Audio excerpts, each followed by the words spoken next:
6 గ్యారంటీల్లో మరో 2 హామీలను అమలు చేయబోతున్నామని మాజీ ఎంపీ రాష్ట్ర ప్రభుత్వ ఢిల్లీ అధికార ప్రతినిధి మల్లు రవి తెలిపారు. 100 రోజుల్లో మిగిలిన గ్యారంటీలు కూడా అమలు చేస్తామన్నారు. బీఆర్ఎస్ నేతలు అధికారం కోల్పోయినా వారిలో మార్పు రాలేదని ఎద్దేవా చేశారు. నాగర్ కర్నూలుతో పాటు తెలంగాణలో అన్ని లోక్సభ సీట్లు కాంగ్రెస్ వెంటున్న మాజీ ఎంపీ మల్లు రవితో మా bureau chief Srinivas face to face. Lok Sabha ఎన్నికల్లో తెలంగాణలో కాంగ్రెస్ అన్ని సీట్లు గెలుచుకుంటుందని చెప్పి మరి కాంగ్రెస్ నేతలంతా ధీమా వ్యక్తం చేస్తున్నారు. ఈ నేపథ్యంలో మరి ఢిల్లీలో కాంగ్రెస్ ప్రభుత్వ ప్రతినిధిగా ఉన్న మల్లు రవి ఇక మరి తెలంగాణలో లోక్సభ ఎన్నికల్లో పోటీ చేసేందుకే మరి ఉన్నారు. ఆయనతో మాట్లాడదాం. వాస్తవానికి ఎలా చూస్తారు సార్? మీకు ఆల్రెడీ ఒక పదవి ఇచ్చారు, మీరు ఢిల్లీలో ఉండాల్సింది, మరి మరొకసారి కూడా మీరు ఎంపీగా పోటీ చేసేందుకే ఇక్కడికి వచ్చారా? ఇవాళ రాష్ట్రంలో కానీ కేంద్రంలో కానీ రేపు జరిగేటటువంటి పార్లమెంటు ఎలక్షన్లు చాలా కీలకమైనవి. అందువల్ల నేను పార్లమెంట్ సభ్యుడిగా పోటీ చేయాలని నాగర్ కర్నూలులో 2019లో పోటీ చేశాను.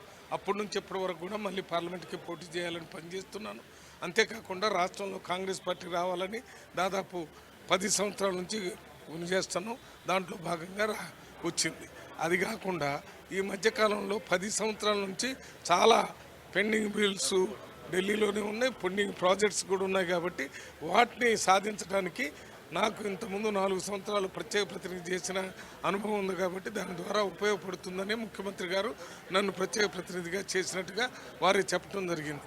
అంతే తప్ప ఈ ప్రత్యేక ప్రతినిధి అడ్డొస్తుంది, దానికి ఏమి సంబంధం లేదని చెప్పినా కొన్ని పేపర్లో ఇది అడ్డొస్తుందని చెప్పడం వల్ల ప్రత్యేక ప్రతినిధానికి రిజైన్ చేసి ముఖ్యమంత్రి గారికి ఇచ్చి మీరు ఎప్పుడంటే అప్పుడు అది రిజిగ్నేషన్ యాక్సెప్ట్ చేసి నాగర్ కర్నూలు పార్లమెంట్ సీట్ ఇవ్వమని అడగటం జరిగింది. 6 గ్యారంటీలు అమలు చేయడంలో కాంగ్రెస్ ప్రభుత్వం వైఫల్యం చెందుతోందని చెప్పి కేటీఆర్ వ్యాఖ్యానించడం పట్ల ఎలా చూస్తుంది? అంటే 6 గ్యారంటీల్లో 2 గ్యారంటీలు ఆల్రెడీ అమలు జరుగుతున్నాయి. 18 కోట్ల మంది మహిళలు ఫ్రీ టికెట్తో ప్రయాణం చేసినట్టు ఎవిడెన్స్ ఉంది. ఆర్టీఐ కింద అడిగి తెలుసుకోమని చెప్పండి. దాదాపు 5-6 వేల మంది 10 లక్షల రూపాయలతో కార్పొరేట్ హాస్పిటల్లో ట్రీట్మెంట్ తీసుకున్నట్టుగా ఉంది. రేపే చేవెళ్లలో 500 రూపాయల సిలిండరు, 200 యూనిట్స్ ఫ్రీ కరెంట్ ఇచ్చేది ప్రకటించబోతున్నారు. ఏం మాట్లాడుతున్నారు కేటీఆర్ గారు? మీరు వాస్తవం ఎట్టుంటే అబద్ధాలు ప్రచారం చేస్తే గ్లోబల్ ప్రచారానికి మీరు నాంది పలుకుతున్నారు.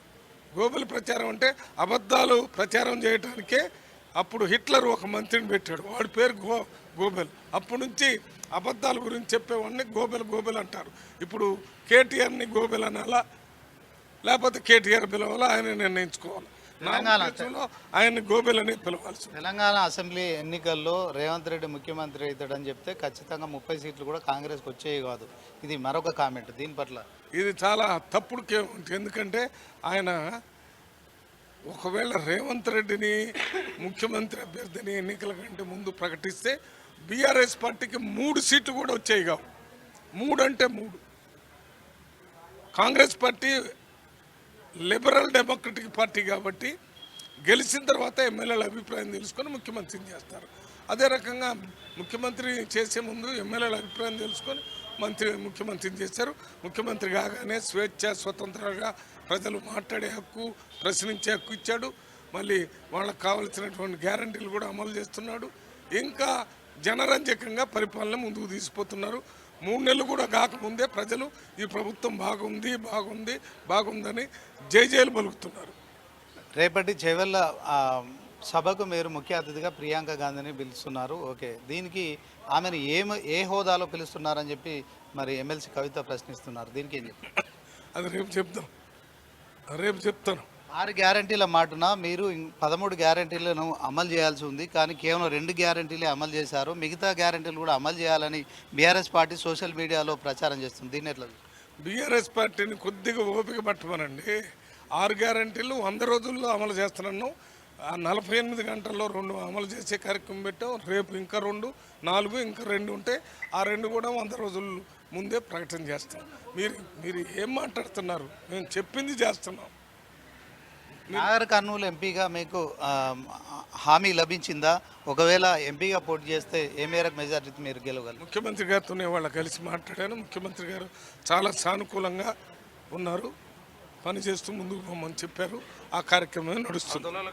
సో ఇది ఇక మరి ఢిల్లీ ప్రభుత్వ అధికార ప్రతినిధిగా మల్లు రవి తన రిజిగ్నేషన్ సీఎం రేవంత్ రెడ్డికి ఇచ్చారు. ఇక ఎప్పుడు వీలుంటే అప్పుడు యాక్సెప్ట్ చేయమన్నారు. ఇక మరి తెలంగాణలో కాంగ్రెస్ ప్రభావం ఉన్న నేపథ్యంలో ఖచ్చితంగా క్లీన్ స్వీప్ చేసే దిశగా కూడా కాంగ్రెస్ పార్టీ మరి ముందుంది. అదే క్రమంలో నేను కూడా నాగర్ కర్నూలు ఎంపీగా పోటీ చేసి ఖచ్చితంగా గెలుపు సాధిస్తానని ధీమాను వ్యక్తం చేస్తున్నాడు. కెమెరా పర్సన్ నోమన్తో శ్రీనివాస్, న్యూస్ 360 సెక్రటేరియట్ నుంచి.